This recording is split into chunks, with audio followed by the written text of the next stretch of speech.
Next question number 15 again అలాంటి question చూడండి. For the equilibrium 2NO2 plus 2NO2 reversible N2O4. For the equilibrium 2NO2 gaseous reversible N2O4 gaseous పక్కన plus 14.6 kilo calories అని heat రాస్తున్నారు. Again ఇప్పుడు ఇప్పుడే చెప్పాను. ఏం చెప్పాను? హీట్ను కూడా ప్రొడక్ట్స్తో కలిపి రాసేశారు అంటే అర్థం ఏంటి? ప్రొడక్ట్ రిలీజ్ అయినట్టు హీట్ కూడా రిలీజ్ అయిందని. అంటే దీనికి అర్థం ఇక్కడ ఎగ్జోథర్మిక్ అని. అంటే విడిగా ఒకవేళ డెల్టా హెచ్ రాసుంటే ఇలా రాసేవాడు. Delta H is equal to -14.6 kilo calories అని రాసేవాడు. డెల్టా హెచ్ నోటేషన్ రాసుంటే ఈ మైనస్ ఏం చెప్తుంది? హీట్ రిలీజ్ అవుతుందని డైరెక్షన్ చెప్తుంది. అదే ప్లస్ ఉంటే హీట్ అబ్జార్బ్ అయినట్టు. మైనస్ ఉంది కదా, okay.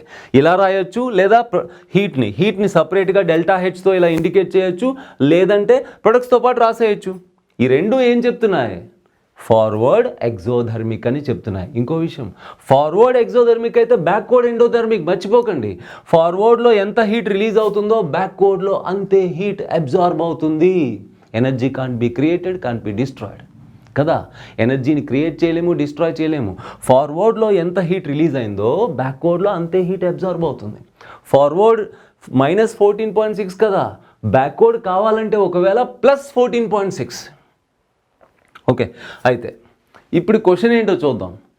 The increase in the temperature would. Temperature పెంచితే ఏమవుతుంది? మళ్ళీ అదే ఎగ్జోథర్మిక్ రియాక్షన్కి టెంపరేచర్ పెంచితే ఏమవుతుంది? ఇందాకే చెప్పాను కదా, exothermic reaction is favoured by decrease in temperature. అవునా? మరి ఎప్పుడైతే మనం టెంపరేచర్ పెంచామో ఇట్ అన్ఫేవర్ కదా, సో బ్యాక్వర్డ్ జరిగిపోతుంది ఇక్కడ. అవునా? సో ఇక్కడ ఫార్వర్డ్ ఎగ్జోథర్మిక్, బ్యాక్వర్డ్ ఎండోథర్మిక్. నేనేం చెప్పాను? టెంపరేచర్ పెంచితే, if temperature increased it favours endothermic step. అంతే. మనం టెంపరేచర్ పెంచితే ఎండోథర్మిక్ స్టెప్కి ఫేవర్ అవుతుంది. అలాగే if temperature decreases it favours exothermic step. మరి ఇక్కడ ఫార్వర్డ్ ఎగ్జో అయినప్పుడు బ్యాక్వర్డ్ ఎండో కదా. మనం క్వశ్చన్లో టెంపరేచర్ పెంచానంటున్నాడు, సో ఇట్ ఫేవర్స్ బ్యాక్వర్డ్. బ్యాక్వర్డ్లో ఏమవుతుంది? N2O4 ఖర్చు అవుతుంది, లేదా NO2 ఫామ్ అవుతుంది. ఆప్షన్స్ చూడండి. Favour the formation of N2O4 కాదు, favour the decomposition of N2O4. అది కరెక్టే కదా, అది కరెక్టే. No alter the equilibrium, stop the reaction stop కాదు. నాట్ ఆల్టర్ ద రియాక్షన్ అది కూడా కాదు కదా. సో చక్కగా మనం టెంపరేచర్ పెంచితే ఈ రెండు ఫార్వర్డ్ బ్యాక్వర్డ్లో ఎవరు ఫేవర్ అవుతారు? ఎవరైతే ఎండోథర్మిక్ స్టెప్పో అది ఫేవర్ అవుతుంది, దానికి ఫేవర్ జరుగుతుంది. సో బ్యాక్వర్డ్ ఎండోథర్మిక్ కాబట్టి బ్యాక్వర్డ్లో ఇది బాగా ఖర్చు అవుతుంది, ఇది డికంపోజ్ అవుతుంది, ఇది ఫామ్ అవుతుంది. ఉన్న ఆప్షన్స్లో డికంపోజిషన్ ఆఫ్ N2O4 ఫేవర్ అవుతుంది అన్నాడుగా, ఇదే అనమాట second option. Next, which of the following factors will favour the reverse reaction in chemical equilibrium? ఒక కెమికల్ ఈక్విలిబ్రియం ఏదో ఉంది, ఎట్లా A+B రివర్సిబుల్ C+D ఇలా ఉంది రియాక్షన్, ఏదో reaction. But which of the following factors will favour reverse reaction? బ్యాక్వర్డ్ని favour చేసే factors ఏంటి అంటున్నారు. ఫస్ట్ చూద్దాం. Increase in the concentration of reactants. అరే రియాక్టెన్స్ పెంచితే ఫార్వర్డ్ ఫేవర్ కదా, బ్యాక్వర్డ్ కాదు కదా. సో ఫస్ట్ ఆప్షన్ కాదు. Removal of at least one of the products at regular time intervals. అరే ప్రొడక్ట్స్ని తగ్గిస్తే ఫార్వర్డ్ ఫేవర్. గుర్తుపెట్టుకోండి, మళ్ళీ రివిజన్ లాగా అనమాట. రియాక్టెన్స్ పెంచిన ఆర్ ప్రొడక్ట్స్ తగ్గించిన, రియాక్టెంట్ కన్సన్ట్రేషన్ పెంచిన, ప్రొడక్ట్స్ కన్సన్ట్రేషన్ తగ్గించిన, ఇట్ ఫేవర్స్ ఫార్వర్డ్. రియాక్టెన్స్ పెంచినా లేదా ప్రొడక్ట్స్ తగ్గించిన ఫార్వర్డే ఫేవర్. ఓకేనా? ఎస్. మనకేం కావాలి ఈ క్వశ్చన్లో? ఓకేనా. ఫేవర్ ద రివర్స్ రియాక్షన్, బ్యాక్వర్డ్కి ఫేవర్ అంటే ఏంటి, దీనికి ఆపోజిట్. రియాక్టెంట్ కన్సంట్రేషన్ తగ్గించిన లేదా ప్రొడక్ట్ కన్సంట్రేషన్ పెంచిన అది ఫేవర్స్ బ్యాక్వర్డ్ రియాక్షన్, అదనమాట. సో రియాక్టెంట్ తగ్గించిన, ప్రొడక్ట్ పెంచిన, removal of at least one of the products, అది సెకండ్ ఆప్షన్ కాదు. Next, increase in the concentration of one or more products. అదిగో చూడండి, ప్రొడక్ట్స్ పెంచితే ఏమవుతుంది, బ్యాక్వర్డ్ ఫేవర్. ఇదిగో చెప్పానుగా, ప్రొడక్ట్స్ పెంచితే it favours backward. So C option is the correct option, none of these కాదేక. క్వశ్చన్స్ అన్నీ కూడా చాలా చక్కగా లీ చాట్లియర్ ప్రిన్సిపల్ మీద కమాండ్ వచ్చేలాగా డిజైన్ చేయబడ్డాయి. ఓకేనా, అన్ని క్వశ్చన్స్ శ్రద్ధగా చేయండి. Next, in the formation of SO3 by contact process the conditions used are. Contact process గుర్తుందా, లీ చాట్లియర్ ప్రిన్సిపల్ని ఎక్స్ప్లెయిన్ చేయడానికి మనం 2 ఎగ్జాంపుల్స్ బలంగా తీసుకుంటాం. ఒకటి Haber's process for the preparation of ammonia, ఇంకోటి contact process for the preparation of sulphuric acid. అందులో ఈ contact process అన్నారు కదా, అక్కడ ఏం జరుగుతుంది, సల్ఫర్ డయాక్సైడ్ గ్యాస్ ని ఆక్సిడైజ్ చేస్తాం. ఎవరి సహాయంతో, ఏదో కెటలిస్ట్ సహాయంతో ఆక్సిడైజ్ చేస్తే సల్ఫర్ ట్రయాక్సైడ్ అవుతుంది. బ్యాలెన్స్ చేద్దాం, ఇక్కడ 2 రాస్తున్నాను, బ్యాలెన్స్ అయింది. ఓకేనా, సల్ఫర్ ట్రయాక్సైడ్. అలా వచ్చిన సల్ఫర్ ట్రయాక్సైడ్ని తర్వాత ఫర్దర్గా సల్ఫ్యూరిక్ యాసిడ్గా మారుస్తాం, అది వేరే విషయం. కానీ ఈ ఈక్విలిబ్రియం ఏదైతే ఉందో ఇది ఒక ఎగ్జోథర్మిక్ ప్రాసెస్. చెప్పానప్పుడు నెగిటివ్ వాల్యూ ఉంటుంది. అండ్ స్టైక్యోమెట్రీలో మీకు ΔG కూడా అర్థమవుతుంది కదా, ΔNG అర్థమవుతుంది. గ్యాసెస్ మోల్స్ ఇన్ ప్రొడక్ట్స్ ఎన్ని ఉన్నాయి, 2 గ్యాస్ మోల్స్. రియాక్టెన్స్లో ఎన్ని ఉన్నాయి, 2 + 1 3, 2 - 3 -1, అంటే ΔNG నెగిటివ్గా ఉంది, అంటే ఫార్వర్డ్లో గ్యాసెస్ మోల్స్ తగ్గుతున్నాయి. సరేనా, ఇప్పుడు మనం ఇప్పటి వరకు క్వశ్చన్స్ ఏవైతే మనం చేసామో వాటన్నిటి బట్టే మనకు అర్థమైపోతుంది. హై ప్రెజర్ ఫేవర్స్ ఫార్వర్డ్ కదా ఇక్కడ, అవునా. ఎందుకని, మనం ప్రెజర్ పెంచితే రియాక్షన్ గ్యాసెస్ మోల్స్ తగ్గే డైరెక్షన్లో బాగా జరుగుతుంది. ఇక్కడ గ్యాసెస్ మోల్స్ ఫార్వర్డ్లో తగ్గుతున్నాయి కదా, ఇక్కడ 3 గ్యాస్ మోల్స్ 2 అవుతున్నాయి కదా. Yes, so high pressure favours formation of SO3. రెండోది ఎగ్జోథర్మిక్ కదా, ΔH నెగిటివ్గా ఉంటే ఎగ్జోథర్మిక్ కదా. మరి ఎగ్జోథర్మిక్కి టెంపరేచర్ ఎలా, లో temperature is favourable for exothermic step కదా. సో టెంపరేచర్ అయితే లో చేయాలి, ప్రెజర్ ఏమో హై చేయాలి, కెటలిస్ట్ ఎలాగో వాడాలి. ఈ 3 కండిషన్స్ మైండ్లో పెట్టుకోండి. ఇప్పుడు ఆడేమంటున్నాడు, అదే చెప్తున్నారు. కానీ ఇక్కడ ఒక విషయం చెప్తాను చూడండి. జనరల్గా ఎగ్జోథర్మిక్ రియాక్షన్కి లో టెంపరేచర్ ఫేవరబుల్ అన్నాం. అలా అని మరీ లో టెంపరేచర్ ఇండస్ట్రియల్గా, ప్రాక్టికల్గా మనం ఒక కంపెనీ పెట్టి, ఇండస్ట్రీ పెట్టి, ఒక ఇండస్ట్రీలో ప్రొడక్ట్ తయారు చేయాలన్నప్పుడు లీ చాట్లియర్ ప్రిన్సిపల్ ప్రకారం లో టెంపరేచర్ ఫేవరబుల్ కదా అని చెప్పి మరీ లో టెంపరేచర్ మెయింటైన్ చేస్తే అసలు రియాక్షన్ సరిగ్గా జరగదు, అంటే డెడ్ స్లోగా జరుగుతుంది. అందుకని ఒక ఆప్టిమమ్ టెంపరేచర్ మెయింటైన్ చేస్తాం.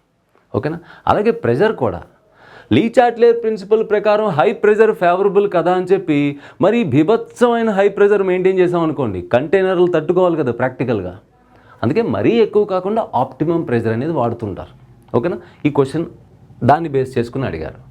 సో SO3 ఫార్మేషన్లో, in the formation of SO3 by contact process the conditions used are, catalyst కరెక్టే, ఆప్టిమమ్ టెంపరేచర్ కరెక్టే, హై కన్సంట్రేషన్ ఆఫ్ రియాక్టెన్స్, అంతే. రియాక్టెంట్ కన్సంట్రేషన్స్ పెంచుతావు, ఓకే. కెటలిస్ట్ కావాలి, ఓకే. అండ్ ఆప్టిమమ్ టెంపరేచర్, అదే మరి low temperature కాదు, optimum temperature. Next catalyst, optimum temperature, low concentration of reactants, ఇది కాదు.